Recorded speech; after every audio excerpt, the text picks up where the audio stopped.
Um alienígena observando a Terra poderia achar que era uma das nações mais importantes. Antes das eleições de domingo na Hungria, a cobertura da mídia tradicional foi intensa, igualando o interesse nas redes sociais como o X. E não apenas a mídia se focou nesse voto.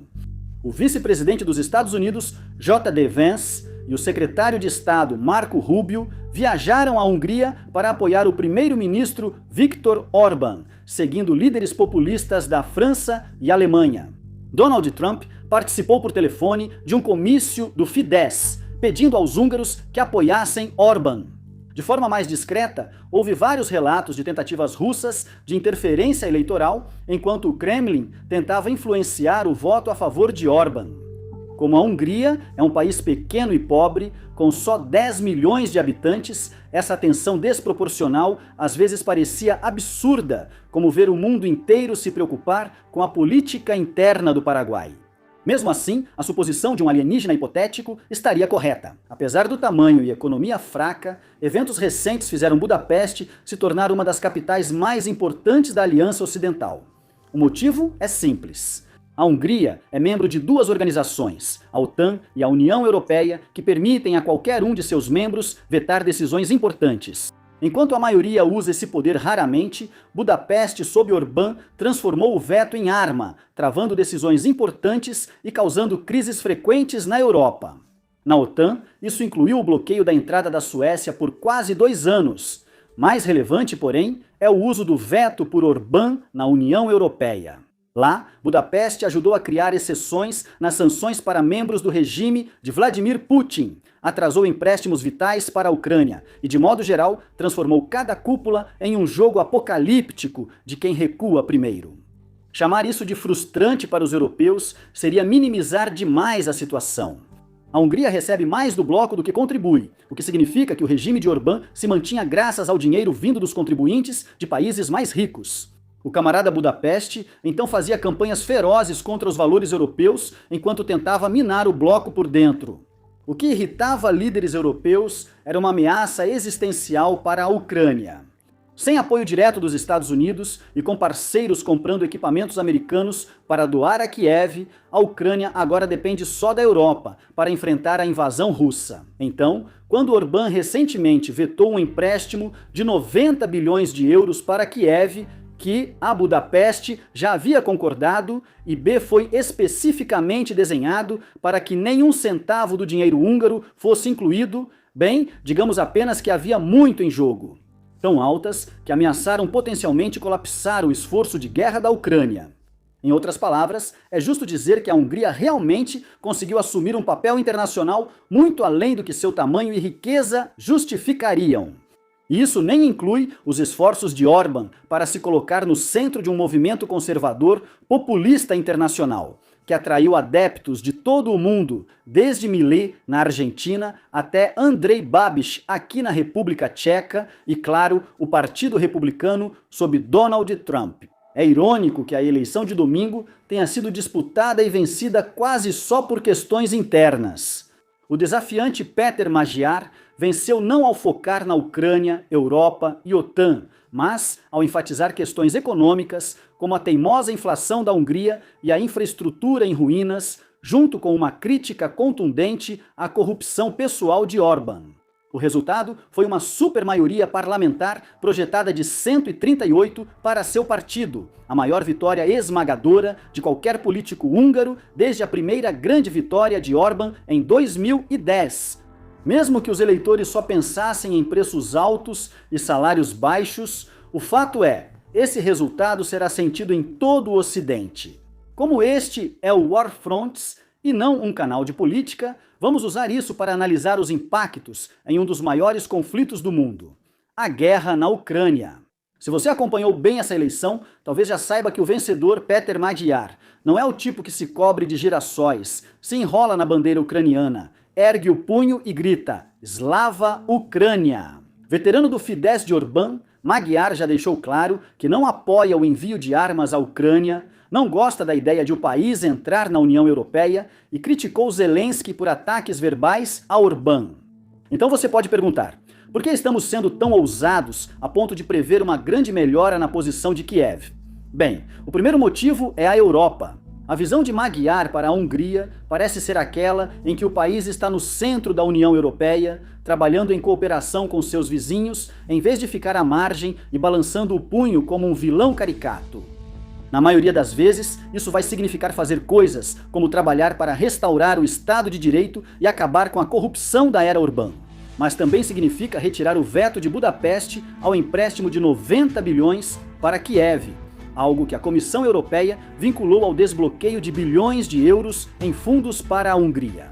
Após o discurso de Magyar aos eleitores sobre restabelecer relações com a Europa, a liberação do empréstimo parece certa, o que é vital, pois os cofres da Ucrânia logo ficarão vazios sem esse dinheiro. Isso não significa que Kiev teria falido se Fidesz tivesse vencido. Líderes europeus informaram discretamente que preparavam planos de contingência nos bastidores caso Orbán retornasse ao poder. Mas a vitória de Magyar eliminou um grande obstáculo para o financiamento futuro da Ucrânia e acabou com a ameaça húngara de vetar sanções à Rússia, sanções que todos os 27 países europeus precisam votar unanimemente para renovar a cada 6 meses. Isso também deve reduzir a ameaça de outras capitais europeias contra Kiev.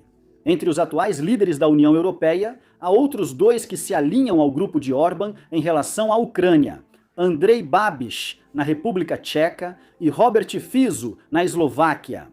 Babiš nunca foi o maior motivo de preocupação. Sua retórica anti-Ucrânia nunca foi muito agressiva, e ele parece mais interessado em garantir que nenhum dinheiro de contribuintes tchecos seja usado no empréstimo de 90 bilhões de euros. Já Fico, da Eslováquia, é outra história. Pesquisas indicam que muitos eleitores do partido dele apoiam a Rússia e rejeitam a Ucrânia. O premier eslovaco ainda ameaçou manter o bloqueio a iniciativas europeias, mesmo se Orbán perdesse a eleição. A dimensão da derrota de Orbán torna isso substancialmente menos provável. Apesar da bravata, Fico costuma se alinhar à UE em momentos decisivos. A grande rejeição a Orbán pelos eleitores provavelmente o influencia, já que os eslovacos votarão no próximo ano. E ainda existe o artigo 7, a opção nuclear que permite à UE suspender os direitos de voto de um Estado-membro.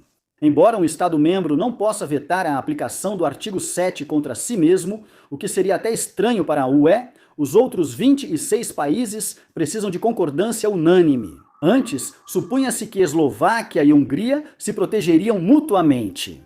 Com a Hungria, agora provavelmente seguindo em uma direção mais normal, a ameaça do artigo 7 vai pairar sobre qualquer decisão da Eslováquia de vetar a política externa da UE. Apesar de tudo isso ser positivo para a Ucrânia, é principalmente o segundo motivo que nos faz crer que a vitória de Magyar favorece Kiev, já que o Kremlin perdeu seu principal fantoche na Europa. Se isso parece duro, deveria ouvir histórias que surgiram nesta campanha. Histórias que não apenas sugeriam que Budapeste estava de conluio com Moscou, mas apresentavam provas e evidências concretas na mesa. Relatos indicam que o ministro das Relações Exteriores da Hungria ofereceu compartilhar documentos internos da UE com seu colega russo via embaixada em Moscou, e que líderes da UE evitavam discutir abertamente no Conselho Europeu por temerem que os húngaros relatassem diretamente a Moscou tudo o que fosse dito.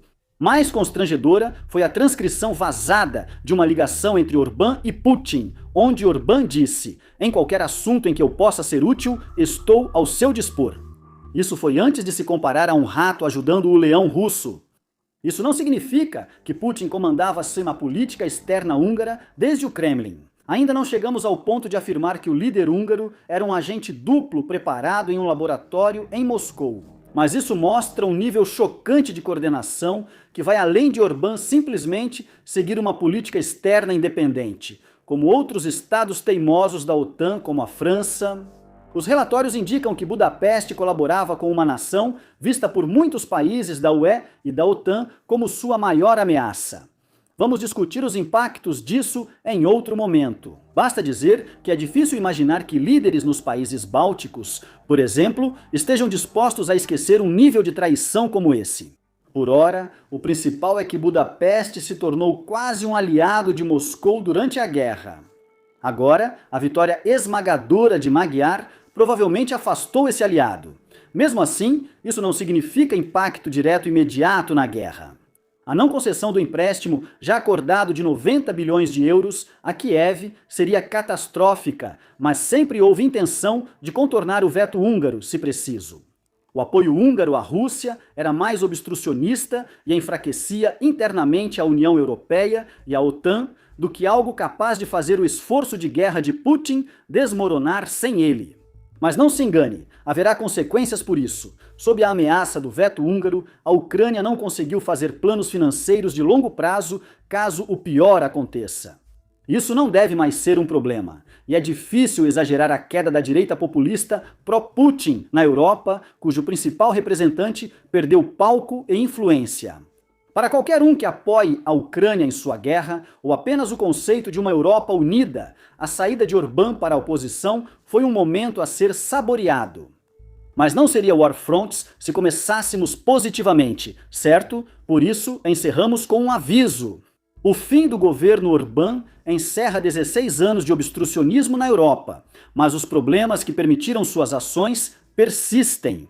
OTAN e União Europeia ainda decidem questões importantes por unanimidade.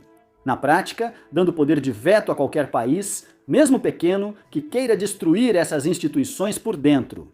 Pare um segundo para pensar em como toda essa saga foi insana. A União Europeia abriga cerca de 450 milhões de pessoas, das quais menos de 10 milhões vivem na Hungria. E ainda assim, quando se tratou da questão existencial de apoiar a Ucrânia contra a maior ameaça da Europa, todo o processo pôde ser travado por um único homem. Um homem representando pouco mais de 2% da população europeia e mal. 1% de toda a economia da União Europeia que podia usar seu poder de veto para tomar decisões que moldam a vida de centenas de milhões. Nações como a Alemanha, potências nucleares como França e potências militares em ascensão como a Polônia tiveram que deixar de lado os interesses do próprio povo e desperdiçar recursos tentando convencer esse homenzinho a deixá-los agir. Quando você coloca assim, não surpreende que alguém como Orbán visse as fragilidades do sistema de veto e as explorasse ao máximo. Orbán pode estar indo para uma oposição, mas enquanto as estruturas que o mantiveram lá existirem, UE e OTAN seguirão vulneráveis. Para outro obstrucionista, para outro líder que usa o mandato de seu pequeno país de origem para controlar o destino de quase 500 milhões de europeus. Com Magyar, a Europa tem talvez uma chance única de se reformar ou morrer. Resta esperar que os líderes do continente tenham coragem de aproveitá-la. Obrigado por assistir.